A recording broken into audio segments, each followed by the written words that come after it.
नमस्कार दोस्तों, आप सभी का स्वागत है आपके पसंदीदा होम्योपैथिक यूट्यूब चैनल पे।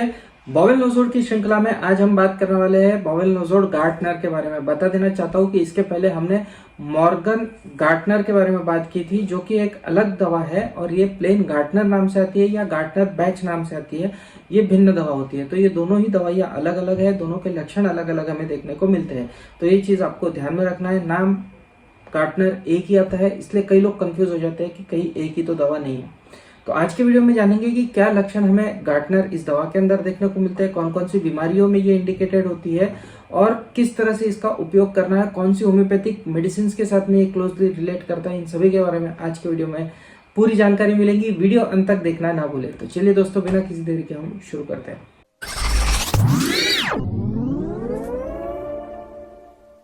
आगे बढ़ने से पहले आप सभी से अनुरोध रहेगा दोस्तों कि प्लीज चैनल को सब्सक्राइब कर दीजिए और साथ ही साथ बेल आइकन का बटन दबा दीजिए, जिससे जब भी मैं कोई नया वीडियो अपलोड करूं तो उसकी नोटिफिकेशन आपको तुरंत मिल जाए। तो चलिए दोस्तों, बात कर रहे थे गार्टनर के बारे में, जिसे हम गार्टनर बैच कह सकते हैं टू बी प्रिसाइज। अब इसके अंदर क्या लक्षण हमें देखने को मिलता है, तो एक शब्द हम बॉवेल नोजोड के अंदर देख रहे हैं, एक एक शब्द इंपॉर्टेंट है क्योंकि वो थीम लेके बॉवेल नोजोड्स वर्क कर रहे हैं। तो ठीक उसी तरह गार्टनर इस दवा की थीम रहेंगी माल न्यूट्रिशन। माल न्यूट्रिशन यानी जितना चाहिए शरीर को उतना शरीर को न्यूट्रिएंट्स जब नहीं मिलते हैं तो उस कंडीशन को हम माल न्यूट्रिशन कहते हैं, और ये हर जगह हमें इस दवा के अंदर देखने को मिलेगा। अब ये इसीलिए खासकर इंडिकेटेड हमें देखने को मिलती है बच्चों के अंदर, क्योंकि ये कंडीशन हमें बच्चों में खासकर होती हुई देखने को मिलती है। और साथ ही साथ इसके एक्सट्रीम में यानी ओल्ड एज में कई बार कुछ बीमारियों की वजह से या कुछ दवाइयों की वजह से जो खाना हम खाते हैं बुढ़ापे के अंदर, जो हमारे एजेड लोगों को देते हैं खाना, वो पचा नहीं पाते हैं या उनको उतने शरीर को मिलता नहीं है और काफी कमजोरी उनके शरीर में देखने को मिलती है। तो ये दवा बच्चों के अंदर और साथ ही साथ बूढ़ों के अंदर हमें वेल इंडिकेटेड देखने को मिलती है। तो एक्सट्रीम्स ऑफ लाइफ में ये दवा इंडिकेटेड देखने को मिलती है, ऐसा हम कह सकते हैं। अब खासकर ये चीज वहां पे ज्यादा इम्प्लीकेट हो जाती है जहाँ पे बूढ़े लोगों को मैलिग्नेंसी हुई है, कैंसर की वजह से जो खाना खा रहे हैं वो नहीं पच पा रहा है और माल न्यूट्रिशन उनके अंदर है, न्यूट्रिशन की कमी है। तो ऐसे केसेस में आपको इस दवा के बारे में जरूर सोचना चाहिए। गार्टनर ऐसे रोगियों की पाचन क्रिया को बढ़ाती है और जो न्यूट्रिशन बॉडी को चाहिए वो इम्प्रूव करती है। तो ये चीज आपको ख्याल में रखनी है। कैंसर के पेशेंट में बहुत ही उपयोगी ये दवा ओल्ड एज में खासकर साबित होती है। अब माल न्यूट्रिशन अगर रहा तो हमें क्या मोस्टली देखने को मिलता है, वही सभी लक्षण यहाँ पे भी इस दवा में भी देखने को मिलेंगे। दुबला पतला सा पेशेंट हमें देखने को मिलता है, चाहे बच्चा हो चाहे बूढ़ा हो। रेयर केसेस में जवान लोगों के अंदर भी हमें ये लक्षण देखने को मिलता है। दुबला पतला सा रहता है, कैचेक्सिक सा हमें देखने को मिलता है। और ये दुबला पतला होना या इमेसिएशन होना, ये इसका की नोट हम कंसिडर करते हैं इस दवा का। तो गार्टनर नोजोड अगर आपको यूज करना है तो एक बात आपको ख्याल में रखनी है, चाहे लक्षण कोई भी हो, पेशेंट मोटा हट्टा कट्टा नहीं रहेगा। दुबला पतला सा इमेसिएटेड पेशेंट के अंदर ही इस दवा के असर हमें देखने को मिलेगा। तो हट्टा कट्टा अगर आपको पेशेंट है तो इस दवा के बारे में सोचिएगा भी मत, इस दवा के कोई रिजल्ट आपको वहां देखने को नहीं मिलेगा। बात कर लेते हैं स्वभाव के बारे में या उनके मेंटल्स के बारे में। तो खासकर बच्चों के अंदर यदि हम देखते हैं तो hyper sensitive to all impression हमें बच्चे देखने को मिलते हैं, यानी कोई भी इंप्रेशन के लिए बहुत ज्यादा हाइपर सेंसिटिव रहेंगे, चाहे फिजिकल इंप्रेशन हो चाहे साइकिकल इंप्रेशन हो। यानी डांट दिया तो बहुत ही ज्यादा बुरा लगेगा, थोड़ी सी खुशी की बात रही तो बहुत ही ज्यादा एक्साइट हो जाएंगे, तो बहुत ही ज्यादा हाइपर सेंसिटिव रहते हैं। ठीक उसी तरह फिजिकल लेवल पे भी बहुत ज्यादा रोशनी उन्हें पसंद नहीं रहेगी, बहुत ज्यादा आवाज बच्चा है तो उसे पसंद नहीं रहेगा, तो बहुत ज्यादा हाइपर सेंसिटिव ये बच्चा रहता है, अंधेरे में जाना पसंद नहीं करेगा। तो इस तरह के लक्षण हमें बच्चों के अंदर इस तरह का स्वभाव देखने को मिलता है। खासकर बात कर लेते हैं मानसिक स्वभाव के, तो बहुत ज्यादा ब्रेन हमें एक्टिव रोगी का देखने को मिलता है, बहुत ही hyperactive overactive brain हमें देखने को मिलेगा। लेकिन वही बॉडी अगर हम देखें तो बॉडी अंडर नरिश्ड रहेंगी, यानी काम नहीं कर पाएंगा, दुबला पतला सा रहेगा, लेकिन ब्रेन इतना एक्टिव रहेगा और होशियार इतना रहेगा, शार्प रहते हैं ये लोग।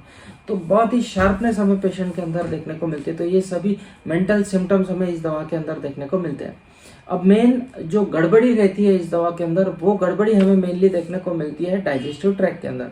तो जब बैसिलस गार्टनर या गार्टनर बैच की हम बात करते हैं तो डाइजेशन हमें गड़बड़ देखने को मिलती है। खासकर ये गड़बड़ कब शुरू होती है, खासकर जब बच्चे को माँ दूध पिला रही होती है जन्म के बाद, और 6वें महीने के आसपास जब वो वीनिंग का पीरियड चालू होता है, यानी दूध छुड़ाते हैं और हम एडिशनल बाहर का फूड जब इन्फेंट को खिलाना शुरू करते हैं, उस बच्चे को खिलाना शुरू करते हैं, तब हमें ख्याल में आता है कि बच्चा पचा नहीं पा रहा है बाहर का खाना।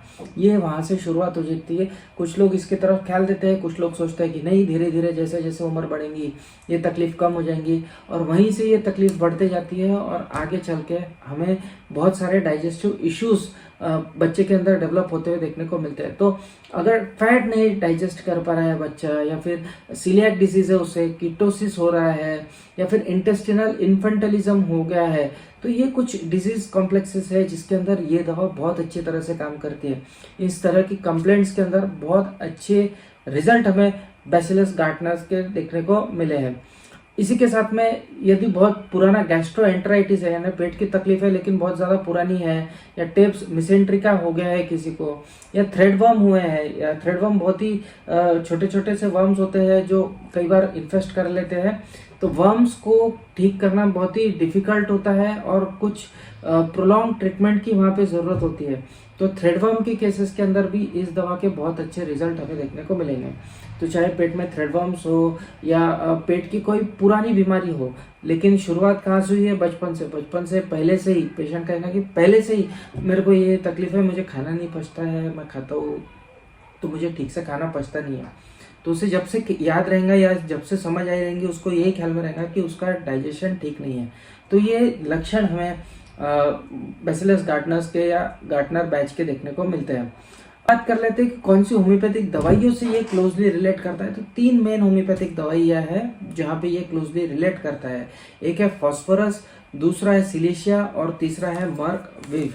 तो मर्क विव, फॉस्फोरस और सिलिशिया, ये 3 दवाई है जिससे बहुत क्लोजली रिलेटेड है। फॉस्फोरस जैसा दुबला पतला होता है, वैसे यहाँ पे हमें दुबला पतला माल नरिश्ड सा पेशेंट देखने को मिलेगा। सिलिशिया जैसा माल अब्जॉर्प्शन के लिए या माल न्यूट्रिशन के लिए बहुत ही अच्छी दवा है। ठीक उसी तरह हमें बैसिलस गार्टनर के अंदर भी यही लक्षण देखने को मिलते हैं। तो यहाँ पे भी डाइजेस्टिव प्रॉब्लम हमें देखने को मिलेगा, माल न्यूट्रिशन देखने को मिलता है, और मर्क विव की तरह ही यहाँ पे सिर दर्द हमें पेशेंट के अंदर अक्सर होता हुआ देखने को मिलता है। माल न्यूट्रिशन है तो मेंस्ट्रुअल ट्रबल महिलाओं के अंदर हमें अक्सर देखने को मिलता है। मुंह में से बदबू आना या मसूड़ों में से खून आना, इस तरह के लक्षण हमें इस दवा के अंदर देखने को मिलते हैं। तो आप इन तीनों दवाइयों के लक्षण आपको यदि एक ही पेशेंट के अंदर देखने को मिल रहे हैं तो आप गार्टनर को यूज करना ना भूले। बैच की ये दवा है, बहुत ही अच्छी दवा है। वैसे यूज कैसा करना है, इसे 30 पोटेंसी में आपको ये दवा मिल जाएंगी। 30 पोटेंसी में इसकी 2-2 बूंदे आपको सुबह शाम लेना है। लगभग 1 से 1.5 महीने लेने के बाद में आपको कुछ चेंजेस आपके शरीर में होते हुए देखने को मिलेंगे। इसके लिए फॉलोअप में आपको प्रॉपर एंटी माइजमेटिक ट्रीटमेंट लेनी होती है। इनिशियली ये दवा चालू कर दीजिए, आपको कुछ चेंजेस 1-1.5 महीने के बाद में पॉजिटिव चेंजेस देखने को मिलेंगे। धीरे धीरे उस चेंजेस को फॉलोअप कीजिए आप एंटी माइजमेटिक ट्रीटमेंट से, और फिर धीरे धीरे आपकी जो बीमारी है, जो कंप्लेंट है, वो पूरी तरह से हमें ठीक होती हुई देखने को मिलती है। तो इस तरह से इस दवा को हम यूज़ करते हैं। हाँ, ख्याल रखिए दुबले पतले पेशेंट में ये दवा यूज़ नहीं करना है, और स्टार्ट किया तो मिनिमम 1.5-2 महीने शांति से लीजिए और इसके इफेक्ट को महसूस कीजिए, तभी आपको इसके पॉजिटिव इफेक्ट देखने को मिलेंगे। तो दोस्तों, ये थी हमारी आज की दवा गार्टनर बैच। आशा करता हूँ ये जो जानकारी मैंने दी आप सभी को पसंद नहीं होंगी। इसी तरह के इंटरेस्टिंग से नॉलेजेबल होम्योपैथी से रिलेटेड, हेल्थ से रिलेटेड वीडियोस के लिए मेरे चैनल को सब्सक्राइब करना ना भूले। और हाँ, ये जो जानकारी मैंने दी ये और किसी भी यूट्यूब चैनल पे आपको नहीं देखने को मिल रही है, तो प्लीज़ सपोर्ट कीजिए यार, ज़्यादा से ज़्यादा लोगों तक शेयर कीजिए और इन अच्छी दवाइयों को आप यूज़ कीजिए। क्लिनिकल प्रैक्टिस में बहुत ही अच्छी दवाइयाँ हैं, न्यू एज मेडिसिन से इसके बहुत अच्छे रिजल्ट्स आपको देखने को मिलते हैं।